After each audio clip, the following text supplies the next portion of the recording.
ഓ പാവനാത്മാവേ, അഗ്നിനാളമായി അഭിഷേകാഗ്നിയായി എഴുന്നള്ളുക. വരിക, വാഴുക.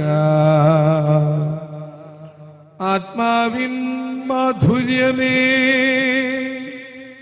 വെളിവിൻ കതിരേ, ആത്മാവിൻ തണുപ്പേ,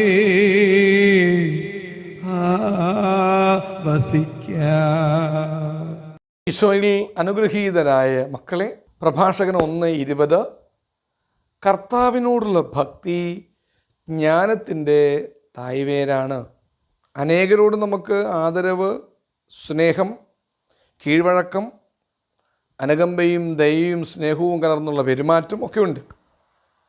പക്ഷെ കർത്താവിനോടാണ് നമുക്ക് ഭക്തി എന്ന് വരികിൽ അത് ജ്ഞാനമാകുന്ന, വട്ടം പിടിച്ചാൽ എത്താത്ത, ഉയരമളന്നാൽ തീരാത്ത ഒരു വൻ വൃക്ഷത്തിൻ്റെ തായ്വേരാണ്.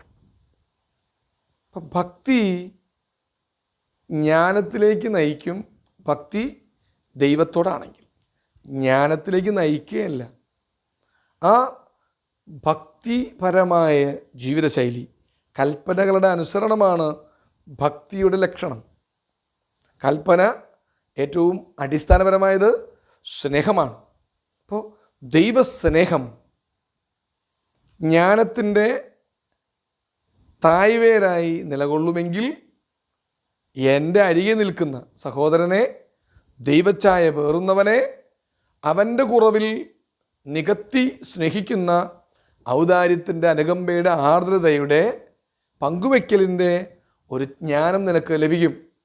അതുകൊണ്ടാണ് കർത്താവിനോടുള്ള ഭക്തി ജ്ഞാനത്തിൻ്റെ തായ്വേരാണ് എന്ന് പറയുന്നത്. ഏതൊരു വൃക്ഷവും നിലകൊള്ളുന്നത് ഈ തായ്വേരിലാണ്. ഏതെങ്കിലും ഒരു ശാഖാവേരുകൾ മുറിഞ്ഞാൽ തന്നെ തായ്വേര് മുറിയാതെ നിന്നാൽ വൃക്ഷം പിടിച്ചു നിൽക്കും. ക്രിസ്തീയ ജീവിതത്തിൻ്റെ തായ്വേര് ഈ ഭക്തിയിൽ നിന്ന് ഉളവാകുന്ന ദൈവസ്നേഹമാണെന്ന് പ്രഭാഷകൻ പഠിപ്പിക്കുകയാണ്. ഹല്ലേലൂയ, ആവേ മരിയ, ആമേൻ.